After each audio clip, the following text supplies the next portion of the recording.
You're looking at the world's largest airplane rolling out at the Mojave Air and Spaceport, clocking its fastest taxi time yet at about 74 kilometers per hour. This is a milestone for this giant, soon-to-be flying beast. This gets us one step closer to actual flight test when they'll need to get up to probably about twice the speed, 150 kilometers per hour. Paul Allen developed Stratolaunch in order to build a vehicle that will take rockets up to nearly the stratosphere and launch them into space. Allen's original vision was to launch a relatively big rocket in the class of a SpaceX Falcon 9, but because they don't have a rocket designed for that horizontal launch in that class, they're going to be launching up to 3 small rockets at a time.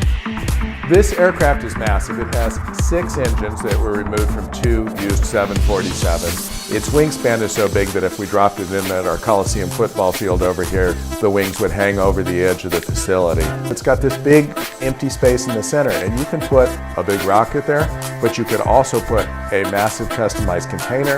You can carry a payload with optical telescopes. There's a lot of different things you can do with that big space between the 2 fuselages.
In a global engineering project of extraordinary scale, destined for gas fields previously thought too challenging, Shell is building a floating facility that will liquefy natural gas at sea. Piece by piece, 14 gas plant modules have been built on a quayside, then carefully lifted onto a giant hull. Now the last module is ready for installation, and Prelude is taking shape.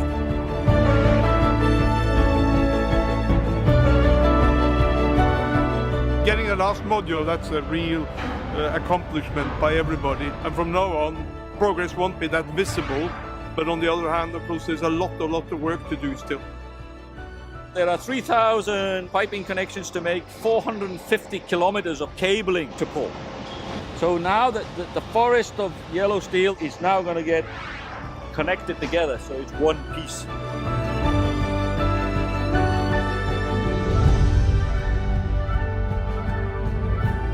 This cargo tank, which is for LNG, is 39,000 cubic meters. It's difficult to imagine.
Kawasaki has a proud performance heritage and is not one to shy from pushing boundaries.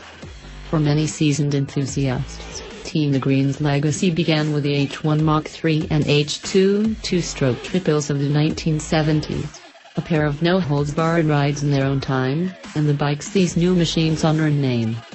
While there have been challengers throughout the years, we could always count on a brass-knuckles counterpunch from Kawasaki, a company with strong technological roots in aerospace and high-speed rail, to name just a few of Kawasaki Heavy Industries' fields of innovation. In fact, the technological resources of several KHI divisions have contributed to the creation of the most outrageously powerful bike ever offered to the public, along with its civilized EPA-compliant H2 counterpart. While many have questioned the rationale behind these machines, you must hand it to Kawasaki for having the balls to pull wheel chocks on the winged H2R and let it fly. With short notice and few details, I boarded a 20-hour flight to Doha, the modern metropolitan capital of Qatar. A country under perpetual new construction, Qatar is barely larger than the greater Los Angeles area, a mere peninsula jutting into the Persian Gulf.